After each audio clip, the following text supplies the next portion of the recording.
Lucas capítulo 1, do verso 5 em diante. Se você já achou, eu gostaria que você fechasse os seus olhos mais um minutinho. Eu quero fazer uma oração.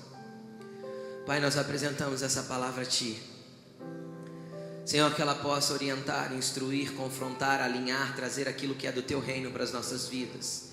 Que ela possa, Senhor, derrubar, mas construir, Senhor, ferir, mas curar. Que ela possa trazer bálsamo e trazer vida, Pai. Que ela possa ser uma espada penetrante de 2 gumes que vai até o mais profundo de juntas e medulas, alma e espírito. Que ela possa literalmente discernir os pensamentos e as intenções dos nossos corações. E ela possa, Senhor, nos trazer ao centro da Tua vontade, Pai. Em nome de Jesus. Amém. Diz assim o texto: no tempo de Herodes, rei da Judéia, havia um sacerdote chamado Zacarias, que pertencia ao grupo sacerdotal de Abias. Sua mulher também era descendente de Arão. Ambos eram justos aos olhos de Deus, obedecendo de modo irrepreensível a todos os mandamentos e preceitos do Senhor. Mas eles não tinham filhos, porque Isabel era estéril e ambos eram de idade avançada. Certa vez, estando de serviço seu grupo, o grupo da linhagem da ordem de Abias, Zacarias estava servindo como sacerdote diante de Deus. Ele foi escolhido por sorteio, de acordo com o costume do sacerdócio, para entrar no santuário do Senhor e oferecer incenso. Chegada a hora de oferecer incenso, o povo todo estava orando do lado de fora. Então um anjo do Senhor apareceu a Zacarias, à direita do altar do incenso. Quando Zacarias o viu, perturbou-se e foi dominado pelo medo. Mas o anjo lhe disse: não tenha medo, Zacarias. Sua oração foi ouvida. Isabel, sua mulher, dará à luz um filho, dará a você um filho, e você lhe dará o nome de João. Ele será motivo de prazer e de alegria para você, e muitos se alegrarão por causa do nascimento dele, pois será grande aos olhos do Senhor. Ele nunca tomará vinho nem bebida fermentada, e será cheio do Espírito desde antes do seu nascimento. Fará retornar muitos dentre o povo de Israel ao Senhor, o seu Deus, e irá diante do Senhor no espírito e no poder de Elias, para fazer voltar o coração dos pais aos filhos, e os desobedientes à sabedoria dos justos, para deixar um povo preparado para o Senhor. Zacarias perguntou ao anjo: como posso ter certeza disso? Sou velho, minha mulher é de idade avançada. E o anjo respondeu: sou o Gabriel, que está sempre na presença de Deus. Fui enviado para transmitir a você essas boas novas. Agora você ficará mudo e não poderá falar até o dia em que isso acontecer, porque não acreditou em minhas palavras, que se cumprirão no tempo oportuno. Fecha sua Bíblia e preste atenção aqui em mim.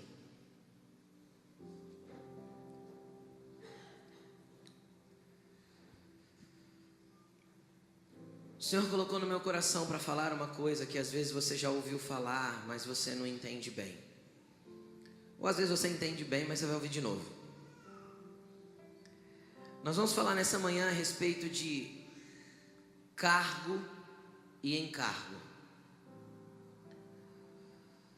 Esse texto que nós lemos fala a respeito de Zacarias. Zacarias era um judeu da linhagem de Arão. Automaticamente ele era um sacerdote, por ser descendente direto de Arão, irmão de Moisés. E Zacarias viveu num tempo muito peculiar, muito diferente, o tempo da chegada do Messias, e ele pôde ser o pai, o gerador de João Batista, que o pastor Júnior comentou tanto a respeito dele ontem. E é muito interessante quando a gente olha para tudo que Zacarias fazia. Zacarias era uma pessoa que cumpria ritualmente tudo aquilo que lhe era estabelecido, e ele cumpria piamente, com toda a organização, ordem e de forma irrepreensível o cargo que lhe era concebido de forma geracional. Por ser descendente de Arão, ele tinha uma incumbência, um cargo que estava sobre a vida dele, independente de qualquer coisa. E assim ele era um sacerdote. Um sacerdote que, devido ao número de descendentes de Arão, já no tempo de Jesus, era escalado por turnos, que foram determinados lá atrás, no tempo da volta do exílio da Babilônia, segundo a linhagem dos descendentes de Arão. E Zacarias fazia parte da ordem de Abias. Abias era um homem, um sacerdote lá do tempo da volta do exílio, e Zacarias era descendente dele. Então era uma escala, e de tempos em tempos, e a Bíblia não descreve de quanto em quanto tempo, então ele ia para o templo para cumprir o seu período sacerdotal e a sua escala dentro daquilo que era para ser feito. E havia tantos sacerdotes ali devido ao número de pessoas que eles eram estabelecidos por sorteio para fazer algumas coisas, porque não dava para pôr todos para fazer tudo. E nesse dia a sorte caiu sobre Zacarias e ele entrou no lugar santo para oferecer incenso. E o que eu posso ver aqui, o que eu acho muito interessante, o que eu quero começar a mover dentro desta palavra, que eu vejo a igreja do nosso tempo muito parecida com a estrutura religiosa do tempo que Jesus viveu. Nós nos acostumamos a dar cargos para as pessoas, para suprirmos necessidades que a estrutura da igreja exige. Nós nos esquecemos de buscar e vasculhar dentro das pessoas o que já foi depositado por Deus dentro delas. Então nós nos baseamos nos talentos e nas habilidades e nos dons que são manifestos através das vidas das pessoas e colocamos sobre as pessoas um cargo.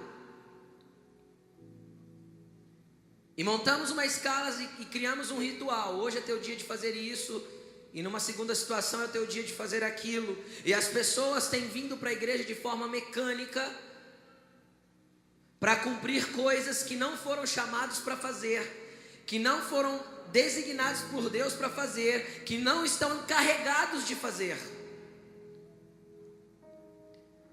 Simplesmente porque nós criamos estruturas para encaixar pessoas. E nós achamos bonito uma igreja envolvida na obra. Em alguns lugares nós criamos plano de carreira. Um cargo que leva a outro cargo, que leva a outro cargo, que leva a outro cargo. Até eu ser um pastor. Eu cheguei no cargo máximo.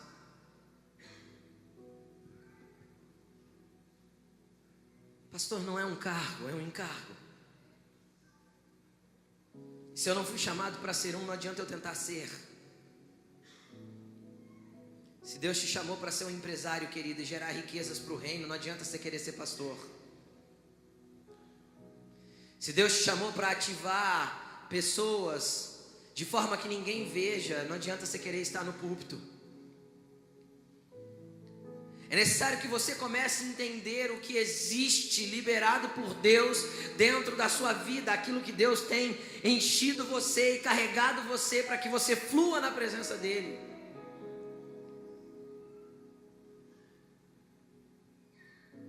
Zacarias era um cara que cumpria todos os rituais, era íntegro e justo. Só que é muito nítido quando eu olho para Zacarias e vejo ele fazendo tudo bonitinho, com integridade, com zelo, cumprindo horários, cumprindo escalas, fazendo tudo certinho. E como tem um monte de gente hoje que faz tudo certinho na igreja, glória a Deus por isso. Mas que não sabem o que estão fazendo, para quem estão fazendo e por que estão fazendo.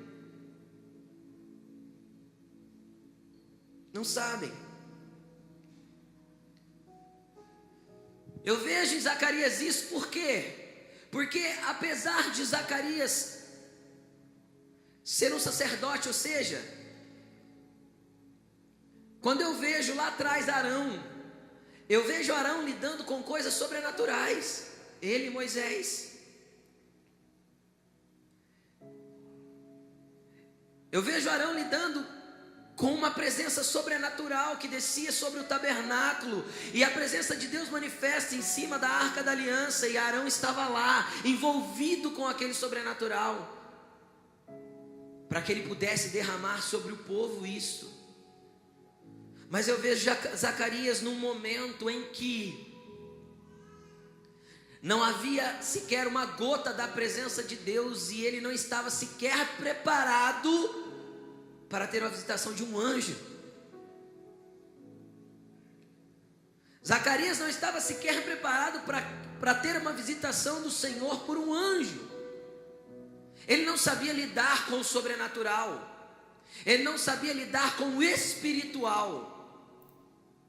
E muitas vezes nós esquecemos que a igreja é um lugar, é uma reunião de pessoas espirituais, porque Deus é espírito, e importa que aqueles que o adorem em espírito e em verdade. Então nós nos acostumamos a fazer regras. Eu posso falar isso sem problema. Quando nós começamos esse ministério, eu enchi ele de regras. Quem está aqui desde o início com a gente sabe. De repente, um dia o Senhor ministrou o meu coração, e Ele disse assim: filho, você criou leis, e onde tem lei não tem graça. Tira as leis, deixa a minha graça agir. E até hoje eu vejo pessoas chegando em mim procurando as regras. Olha, eu quero entrar em tal ministério, qual que é o caminho? Quais regras eu sigo? Quais passos eu dou para chegar até lá? Querido, minha resposta hoje é: vai para o quarto, filho, gera isso em oração, Deus te quer lá.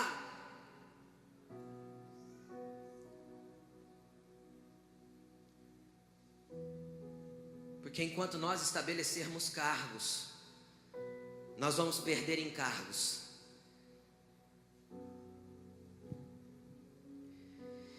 E eu vejo que quando o anjo chegou em Zacarias, Zacarias teve algumas reações. Teve medo. Medo do quê? Medo do espiritual. Porque ele estava acostumado com o rito religioso, e onde tem rito religioso não tem espiritualidade. Ele estava acostumado com o rito religioso, o espiritual para ele foi um choque, e a Bíblia diz que ele teve medo.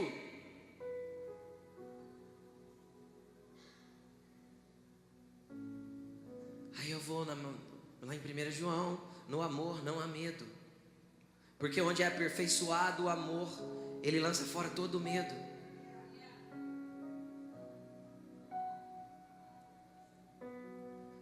Zacarias era um homem íntegro. Deus o escolheu para gerar uma geração esquisita, uma geração estranha. Eu fico imaginando nascendo um menino quando Zacarias já era velho. Cara, isso é uma felicidade incrível. O anjo disse isso, esse menino vai ter muita alegria para você. Uma pessoa que não pôde gerar filhos, na velhice gerar um filho, uau!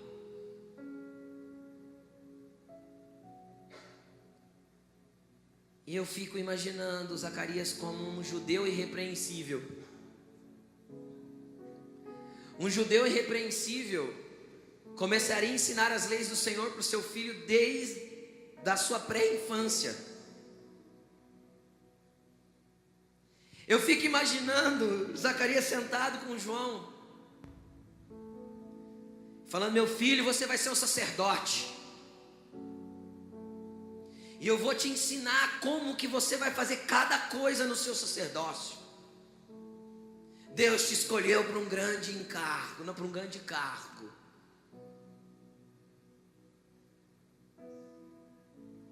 E eu fico imaginando Zacarias depositando ali o que ele tinha, a nível natural, a nível de conhecimento, a nível lei. Ele foi depositando sobre a vida de João Batista, porque isso era incumbência do pai judeu.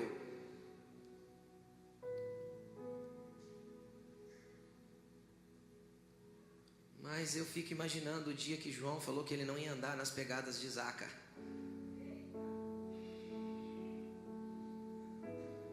Eu fico imaginando o dia que o Espírito começou a borbulhar em João, que ele seria outra coisa. Eu fico imaginando um sentimento de doideira, frustração, indignação que foi surgindo no coração de Zacarias por olhar aquele menino, ver ele cheio do Espírito, mas por que ele não quer fazer do jeito que tem que ser feito? Porque na cabeça de Zacarias era aquilo que tinha que ser feito e não outra coisa. Na lei estava escrito que tinha que ser assim.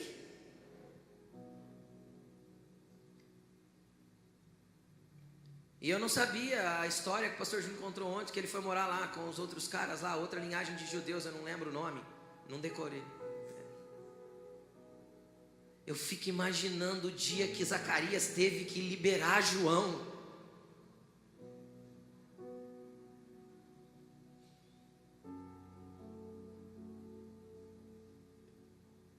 É uma coisa incrível, mas quando o encargo de Deus começar a se ativar dentro de você, algumas pessoas ao seu redor que têm cargo às vezes não vão entender.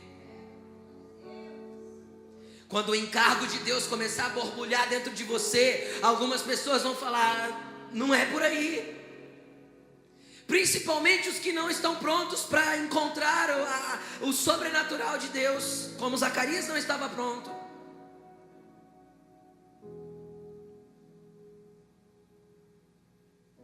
João contrariava todas as expectativas. João andava ao contrário de tudo que a sua família esperava, de tudo o que os homens esperavam dele, de tudo que a religião e a estrutura esperava dele.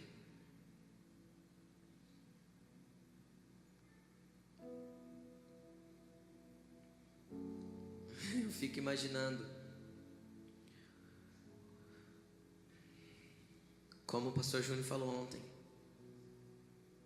o dia que Deus revelou a João quem ele era.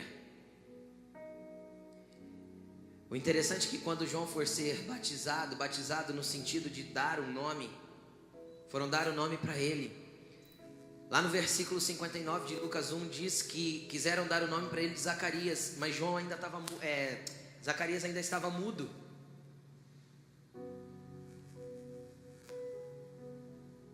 Tentaram derramar sobre ele, porque o nome para o judeu também é muito importante, diferente do que a gente faz. Tentaram colocar o mesmo manto que estava sobre o pai em cima dele através do nome. Vai chamar Zacarias, falaram. E a mãe disse, não, vai chamar João.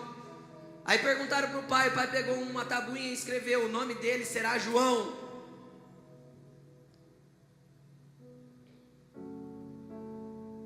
E João recebeu uma identidade, essa identidade, apesar de Zacarias ter posto fundamentos em João, essa identidade de João foi gerada por Deus.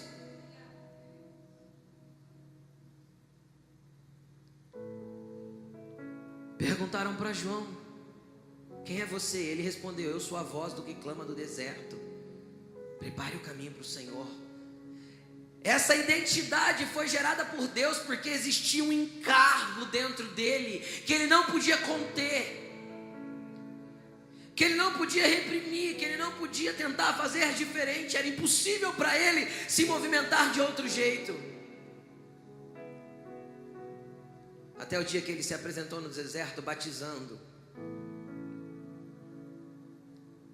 trazendo uma coisa nova, um tempo novo, abrindo um caminho novo para o povo. Então essa é uma diferença básica de quem tem cargo e de quem tem encargo. Quem tem cargo cumpre os ritos. Quem tem encargo, abre caminhos.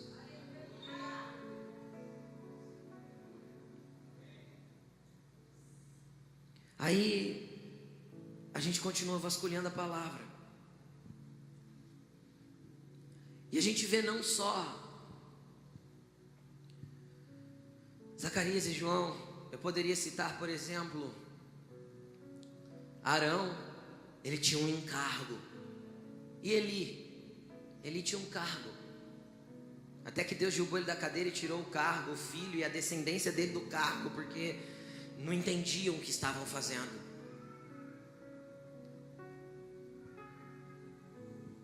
Eu poderia olhar, e quero falar um pouco disso, para Davi e Saul. Saul foi escolhido por Deus para ser rei.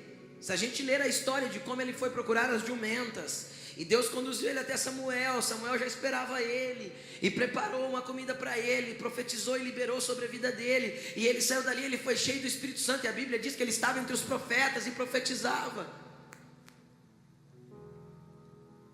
Só que quando ele assumiu o papel dele, daquilo que ele tinha que fazer, ser rei, a hora que ele assumiu o ministério dele, ele entendeu aquilo como um cargo, e ele deixou de lado o que Deus tinha liberado sobre a vida dele.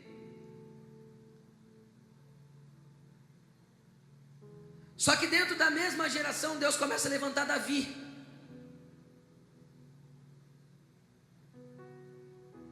Enquanto Saul exercia o seu cargo, Deus estava levantando alguém que tinha um encargo diferente para ser um pastor para Israel. E não um rei. Um rei no sentido natural, mas um pastor a sentido espiritual.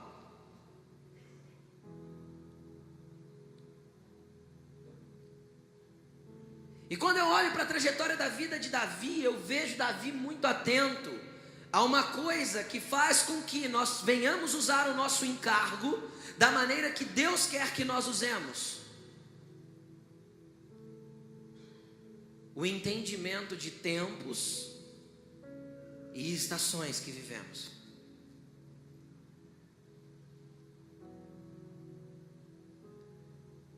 Davi, ele começou como pastor de ovelhas do pai. Pastor de campo, aquele que mexe com animal mesmo.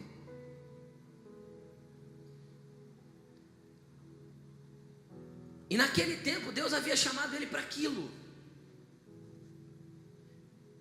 E ele fazia aquilo, ser pastor de ovelhas, cheio do Espírito Santo. A Bíblia diz que ele matou um leão e um urso para defender as suas ovelhas. Um menino fazer isso? Só cheio do Espírito Santo. Então, meu querido, você tem que começar a entender que não é porque Deus começou a liberar um encargo sobre a sua vida que você já tem que sair procurando as plataformas e os lugares que te alavanquem, nem pessoas que te façam contatos e te proporcionem ou te façam ter visibilidade. Se nós formos encarregados de alguma coisa, mas nós tentarmos por meios humanos alcançar aquilo que Deus colocou em nós, vai dar tudo errado. Às vezes Deus liberou uma promessa que você será usado, conhecido, influência, ou sei lá qual foi a palavra que Deus pode ter liberado para você, para começar a te encarregar de alguma coisa. Aí nós já vamos para o nosso ego, nosso desejo de acontecer, e nós queremos forçar a programação de Deus, e com isso nós perdemos o tempo e a coisa dá tudo errado. Seja cheio do Espírito Santo no ambiente em que Deus te coloca neste tempo. Você, Davi, foi aprovado como pastor de ovelhas antes que ele pudesse ir para o palácio trabalhar para Saul. Quando ele chega lá na batalha, ele não foi para a batalha para matar Golias, ele foi para a batalha para levar pão e queijo. E ele foi para lá para ser entregador, e se ele era um entregador cheio do Espírito Santo, e um entregador cheio do Espírito Santo derruba Golias. Mas ele não foi lá para aparecer nem para derrubar ninguém, ele foi entregar pão, entregar queijo, e levar algumas especiarias e pegar notícia dos irmãos. Ele estava obedecendo o pai, Jessé. O engraçado é que quando ele chega ali na frente da batalha, a primeira coisa que o irmão mais velho dele, Eliabe, fala é o quê? O que você está fazendo aqui, Davi? Conheça a intenção do seu coração. Com quem você deixou aquelas poucas ovelhas no deserto? Eliabe tentava menosprezar o que havia sobre a vida de Davi e tentava deixar pequeno aquilo que ele estava fazendo, que aos olhos dos homens era pequeno, mas diante do que Deus tinha para a vida dele era grande, porque ele estava encaixado no tempo e no momento que Deus tinha para ele.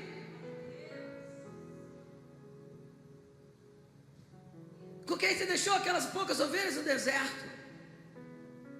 Davi deixou alguém encarregado.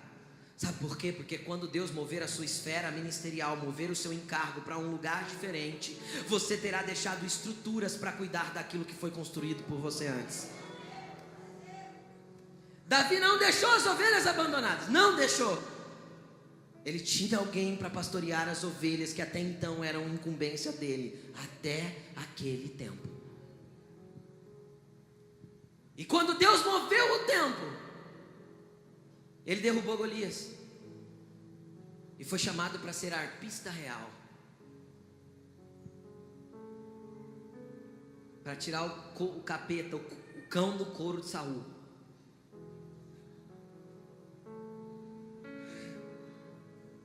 Deus moveu a esfera daquilo que Deus estava fazendo na vida dele. Deus moveu. O tempo foi de Deus, o jeito foi de Deus, o momento foi de Deus. Davi não forçou nada, Davi não especulou, Davi não buscou, Davi não tentou. Pelo contrário, quando Saul ofereceu a sua filha Mical em casamento para ele, ele falou assim: eu não tenho condições de ser genro do rei, eu não posso.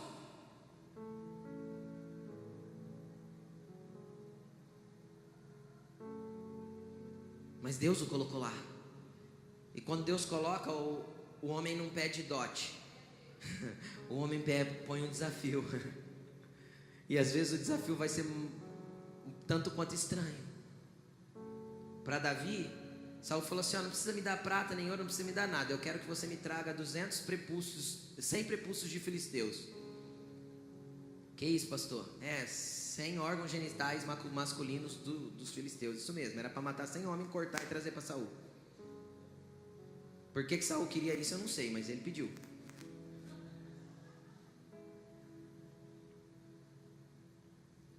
Davi trouxe um saco com 200. Botou aí. Por quê? Que ele conseguiu matar 200 filisteus e trazer? Porque ele estava no tempo de Deus, encaixado no que Deus queria, cheio do Espírito Santo para fazer isso. E isso foi a porta que abriu ele ser genro do rei. Então, de pastor, ele passou para arpista, de arpista ele passou para general do exército de Saul. Saul matou milhares, mas Davi seus 10 milhares. Bom, aí você já conhece a história. Se não conhece, lê a Bíblia. Pode ler 1º e 2 Samuel, você vai conhecer.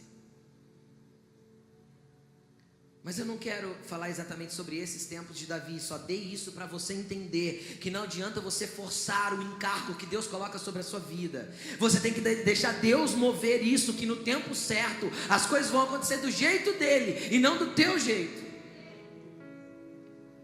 Abra sua Bíblia comigo, ou se você não quiser abrir, nós vamos colocar no telão. Em 1 Samuel 11. Antes de lermos, olha aqui para mim. Depois disso que eu contei, Saul se tornou general. Depois que ele se tornou general, líder de um pelotão do exército de Saul, Saul começou a persegui-lo e ele começou a vaguear de um lugar para outro, morou até um tempo na terra dos filisteus, até o momento que Deus fez com que Davi fosse rei. Davi teve a oportunidade de forjar a programação e fazer do jeito dele 2 vezes. Davi teve Saul na mão 2 vezes para falar assim: olha, agora eu me torno rei, eu tenho uma promessa, eu tenho um encargo. Olha essa oportunidade, que ótima. E quantas vezes a gente pega oportunidades que nos oferecem só porque elas parecem bonitas e propícias para o momento, mas não é a oportunidade que Deus quer que você pegue. Mesmo parecendo que brilha como ouro, você deve orar, e às vezes Deus vai falar: não faça. Joabe falou para Davi: Davi, mata esse cara, é o teu inimigo. Mas ele preferiu não, ele deixou Deus mover no tempo dele. E Davi se torna um rei.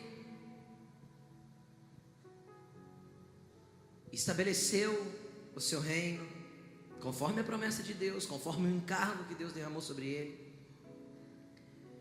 E Davi construiu um palácio para si, Davi construiu um tabernáculo para a arca. E Davi trouxe a arca, tentou trazer primeiro de um jeito que não era o jeito de Deus, deu errado. E aí ele trouxe a arca e ele estabeleceu a adoração ao lado do seu palácio, em Jerusalém. Quem trabalha na área da adoração deve conhecer bem esse espaço da Bíblia. E tudo estava muito lindo. Um reino estabelecido, um palácio construído, um tabernáculo de adoração erguido, uma estrutura dentro da adoração toda estabelecida.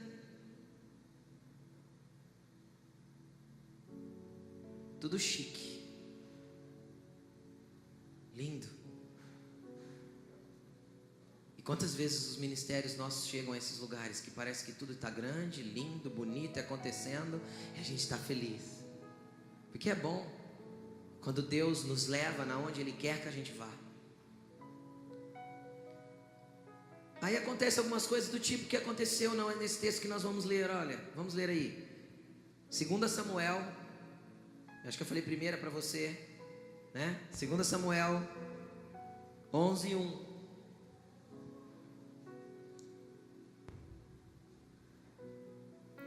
Tá no telão ou não? Então vamos ler no telão, vamos lá. Na primavera, época em que os reis saem à guerra, ou saíam à guerra, Davi enviou para a batalha Joabe com os seus oficiais e todo o exército de Israel. Eles derrotaram os amonitas e cercaram Rabá, mas Davi permaneceu em Jerusalém. Uma tarde Davi levantou-se da cama e foi passear pelo terraço do palácio. Do terraço ele viu uma mulher muito bonita tomando banho e mandou alguém procurar saber quem era ela, quem era. E disseram-lhe: é Betseba, filha de Eliã, mulher de Urias, o hitita. Até aí só. Volta para cá, fecha sua Bíblia, preste atenção aqui em mim. Às vezes Deus derramou um encargo para você, mas existem momentos em que nós podemos nos perder e até perder o encargo que Deus colocou sobre nós. Davi tinha tudo, estava tudo pronto, tudo estabelecido, tudo lindo, tudo bonito, tudo maravilhoso. Só que aí eu vejo aqui na minha Bíblia, eu vejo aqui escrito que na primavera fala de tempo, fala de estação e fala de recomeço. Primavera é um recomeço, certo? A gente vem de um inverno onde as folhas caem, onde as coisas ficam marrons, cinzentadas, frias, e a gente entra num período de renovação. Deus estava marcando um tempo para Davi, que era um tempo de recomeçar, e a Bíblia diz que era o tempo em que os reis saíam à guerra, ou seja, uma das incumbências, um dos encargos de Davi era liderar, chefiar, comandar as batalhas de Israel. Por quê? Porque Davi era uma pessoa que tinha relacionamento com Deus, e eu achava muito interessante a parceria que tinha entre Davi. Eu acho muito interessante a parceria que tinha entre Davi e Deus nas batalhas. Era muito lindo. Teve um dia que os filisteus atacou ele, e Deus deu uma estratégia para ele, atacou os filisteus e derrotou. Acho que 3 dias depois, ou 5 dias depois, não me lembro, os filisteus voltaram a atacar. Ele foi orar, porque ele podia usar a mesma estratégia 3 dias antes, não podia? Imagina você faz alguma coisa 3 dias atrás, funcionou. Aí 3 dias depois acontece de novo. Qual que é a tendência natural de você fazer a coisa? Vão fazer igual. Davi não, Davi foi pôr o joelho no chão e a boca no pó. Senhor, eu devo atacá-los? O Senhor falou assim: você vai, mas não igual você foi da última vez. Dessa vez eu vou com você. Deus falou desse jeito para ele: você vai dar a volta por trás, vai entrar embaixo das amoreiras, e você fica ali escondido e deixa eles passarem. Quando você ouvir por cima da copa das árvores um barulho das copas se movendo, sou eu que estarei passando e indo à sua frente. Então você sai à batalha, porque eu te darei eles nas suas mãos. Deus mudou a estratégia todinha 3 dias depois. Então esse encargo estava sobre Davi de ouvir Deus, de como ir para a batalha. E Davi havia vivido um período aí sem guerras. Foi o tempo que ele construiu o palácio, foi o tempo que ele estabeleceu o tabernáculo. Deus preparou um tempo de paz para Israel, para que algumas estruturas fossem levantadas. Então Deus proporciona para nós esses tempos de bonança, onde nós vamos colocar ordem em coisas que estavam desorganizadas. A arca não tinha que estar na casa de Obed-edom.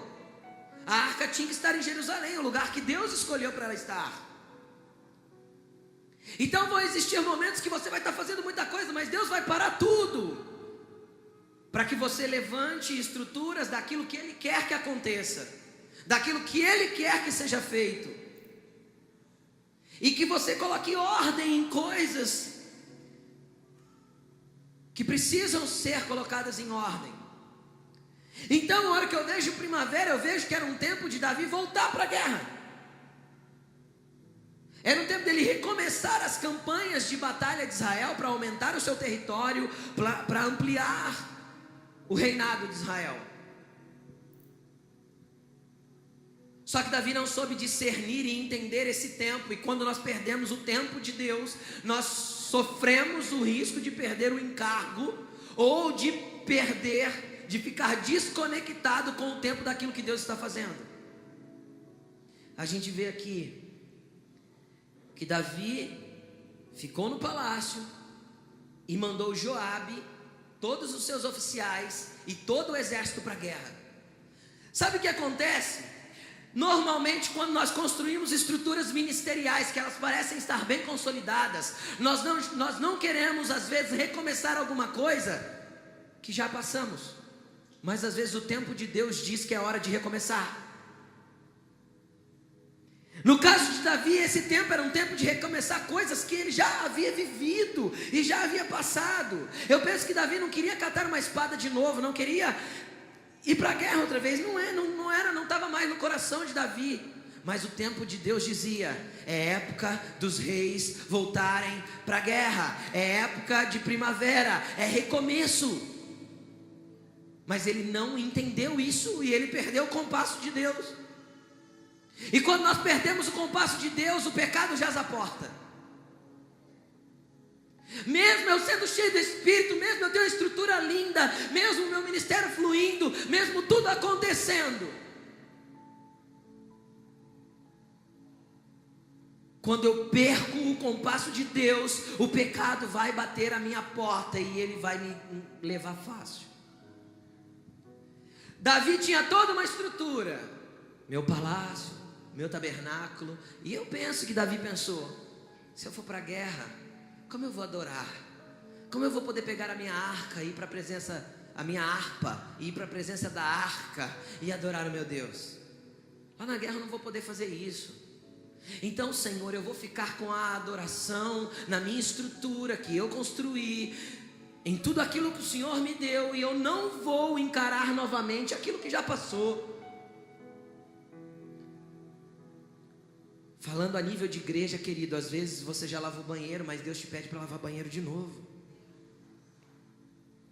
Às vezes você já arrumou cadeira e hoje você está em outro nível, mas Deus te pede para arrumar cadeira outra vez. Às vezes você quer ficar tangendo as cordas da sua harpa, mas Deus quer que você pegue a espada, e é o tempo de Deus, o compasso de Deus que vai determinar isso, e não o teu compasso e o teu querer.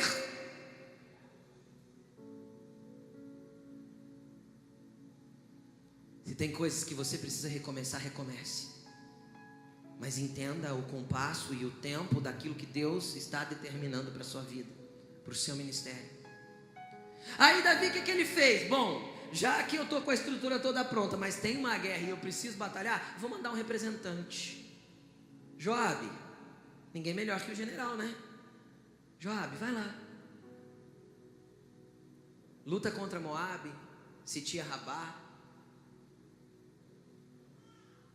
Olha, eu penso que ele sentou com Joabe, abriu um papiro ali na sua frente e falou: olha, Moabe é assim, desenhou num papel, olha, Rabá é assim, usa essa estratégia. Lembra quando a gente usou?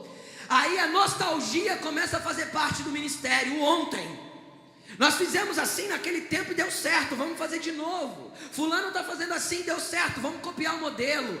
Beltrano está fazendo assim, deu certo, vamos desenhar, vamos fazer igual, vamos pôr a igreja no processo de transição. Será que Deus quer isso? Davi sentou com Joabe e desenhou as estratégias de guerra, mas era a estratégia do ontem, não a vontade de Deus. E mandou o representante: vai lá, Joabe. Joabe foi, o exército foi, os oficiais foram. Mas Davi ficou aonde? Em Jerusalém. Ele ficou com a sua harpa, ele ficou com o seu palácio, ele ficou com a estrutura, ele ficou com aquilo que já estava construído, já estava pronto, já estava funcionando, mas às vezes não era onde Deus queria que ele estivesse. Às vezes não era. Aí eu acho interessante que a Bíblia diz que numa tarde ele levantou da cama. Sabe o que é isso? É começar a usar a estrutura para o seu próprio prazer. Já que o palácio está pronto, Joabe está na guerra, Jerusalém está guardada, o que eu faço? Eu vou dormir. E quando nasce uma sonolência espiritual, já é uma prova da perca do tempo, e o seu encargo está sendo colocado em risco.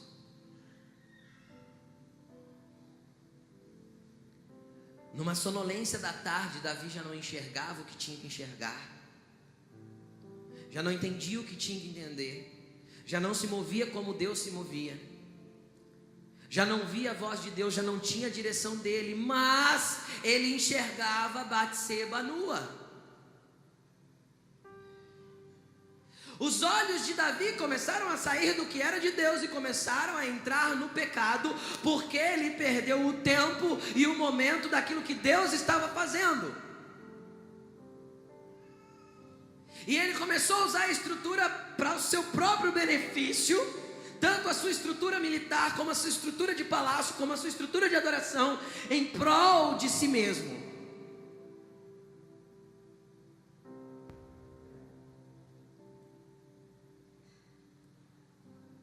Quando nós perdemos o compasso de Deus, nós vamos começar a usar estruturas em prol de nós mesmos e vamos começar a flertar com o pecado. Davi levantou, viu Betseba, gostou do que viu, mandou saber quem era. Ele sentiu até um certo temor, ver quem é. Ou seja, eu acho que a ideia principal era: se ela for casada, beleza, ela é casada. Mas não foi isso que aconteceu, porque um abismo chama outro, e a perca do compasso vai fazer nós perdermos o encargo. Nesse tempo, nesse momento, Davi saiu do encargo e se colocou no cargo, e como rei, o cargo dele permitia dar ordens. Vocês conseguem me entender? Traz a mulher. Mas ela é casada. Mas traz, eu sou rei, eu mando. Eu mando nesse lugar. Mas traz a mulher. Davi perdeu o encargo, se colocou no cargo e foi usar o cargo. Tudo porque ele perdeu o compasso, o tempo, e porque ele ficou em Jerusalém. E agora eu quero fazer, para finalizar, eu quero fazer um link com você sobre ele ficar em Jerusalém. E aí é o que tem a ver com essa conferência. Ele ficar na estrutura, envolvido com cargos, enquanto ele abandonou o que era encargo que estava sobre a vida dele. Queridos, quando nós olhamos para a palavra e nós enxergamos na palavra diáconos, presbíteros, mestres, pastores, evangelistas, profetas, apóstolos, isso não são cargos, isso são encargos.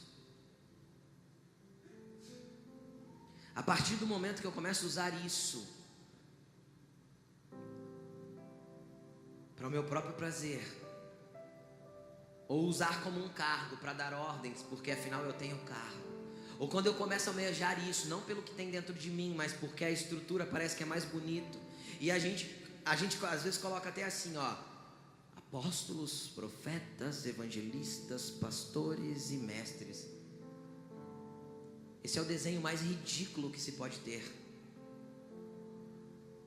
Por quê? Porque na verdade são apóstolos, profetas, evangelistas, pastores e mestres. É um corpo. E se eu entendo o meu encargo, eu não vou ficar dando piteco no ministério do meu irmão, porque o ministério do meu irmão, ele está encarregado de fazer, e o meu toda a igreja deve servir, mas os diáconos têm um encargo de serviço, aqueles que foram chamados para isso. Toda a igreja deve evangelizar, palavras de Jesus. Toda a igreja deve evangelizar, é um mandamento. Mas os evangelistas têm um encargo para isso. E um não é melhor que o outro.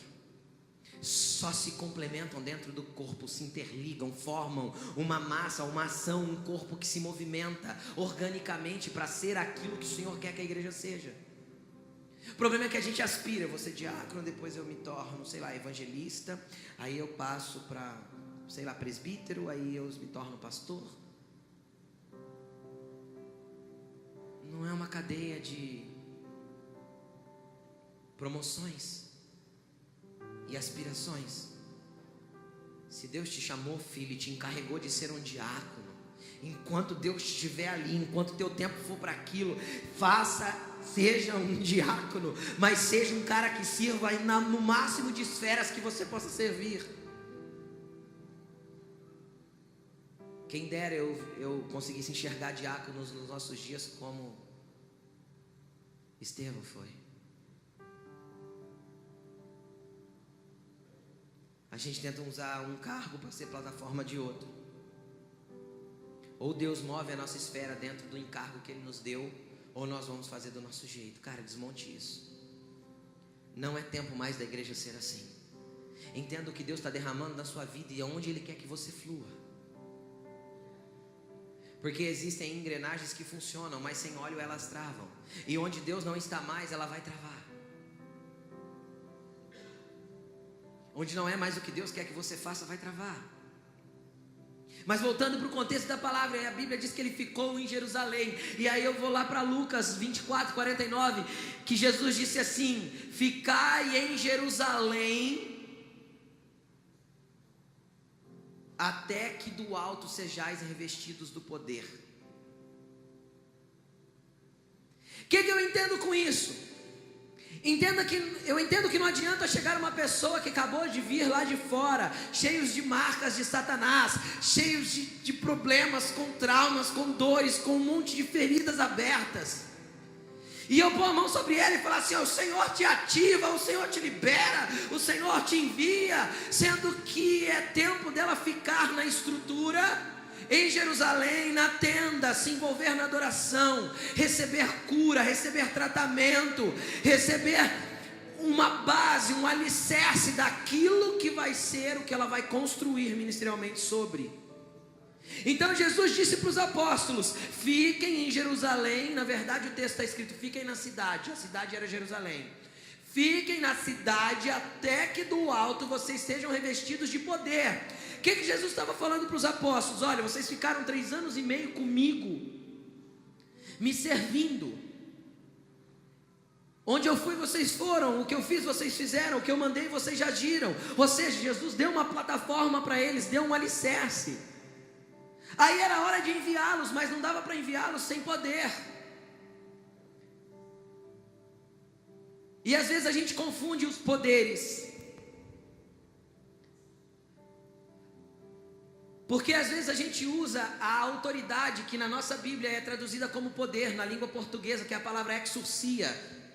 Todos quantos receberam deles o poder de serem feitos filhos, isso é condicional. Eu posso me tornar filho de Deus.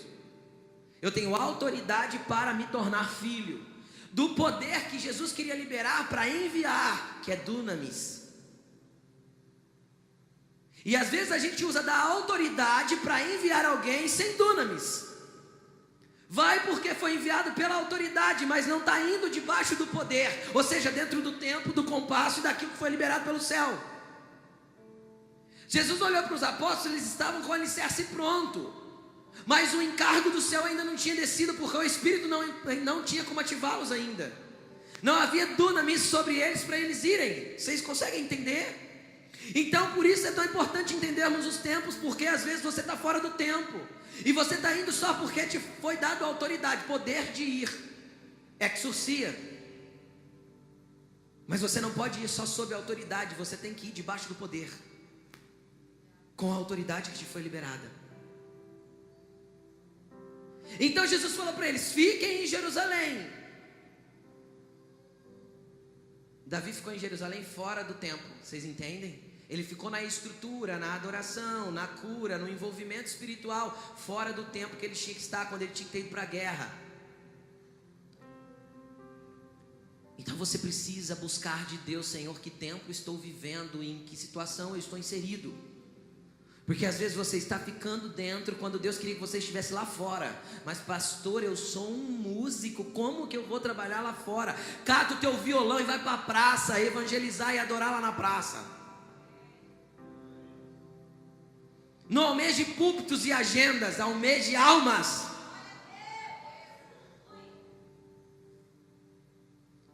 Vai para o ônibus, entra com o teu violão e com mais 3 dentro do ônibus e começa a adorar dentro do ônibus. Se esse for o tempo, se chegou o tempo em que, ou até que, não foi isso que Jesus disse? Ficai em Jerusalém até que sejais revestidos de poder. Quando foram, se eles ficassem em Jerusalém, eles estavam descumprindo aquele tempo que Deus tinha para eles. O único que ficou em Jerusalém, porque era uma direção de Deus, foi o apóstolo Tiago. Ele era o apóstolo de Jerusalém. Os outros foram todos.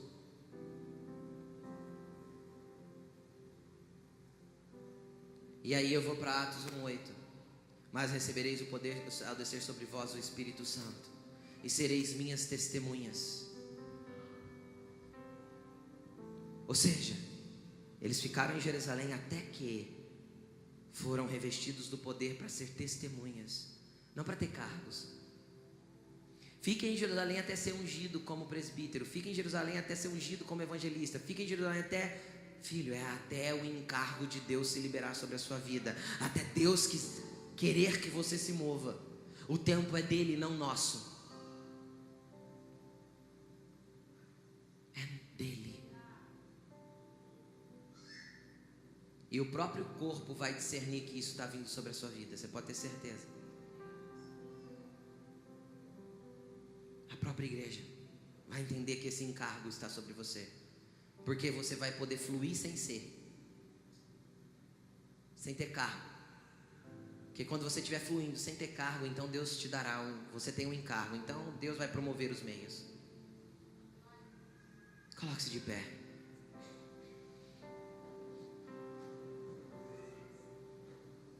é santo, Senhor. Pai, durante tanto tempo nós confundimos os cargos com aquilo que o Senhor tem derramado sobre nós.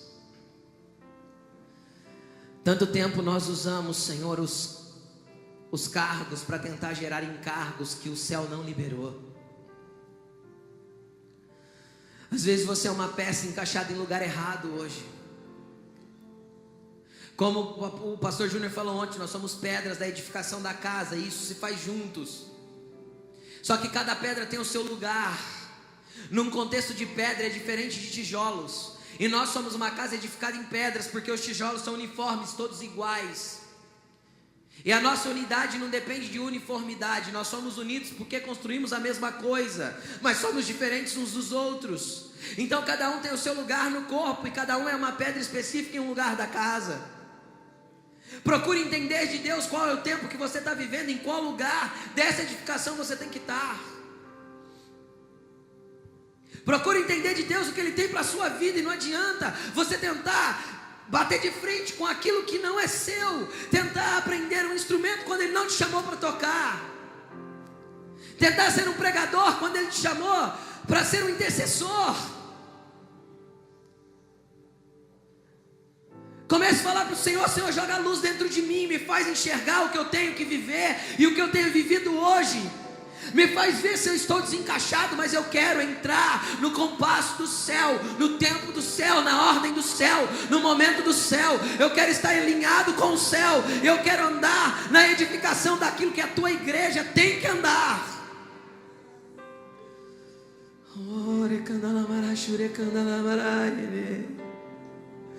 Senhor, nós não somos nada sem Ti. Senhor, nós pedimos perdão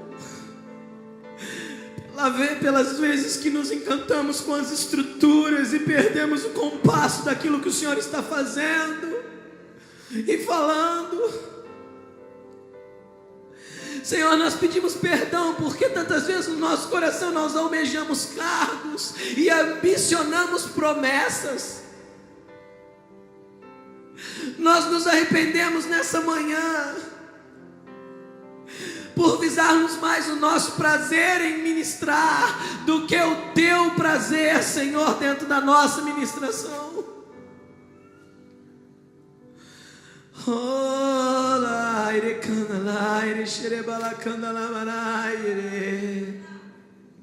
Vem nos alinhar, Senhor, com Teu propósito, com Teu querer. Desperta a Tua igreja para este tempo, Pai. Desperta a Tua igreja para este entendimento, Senhor. Oh, barashturecanda lá, barashturecanda lá.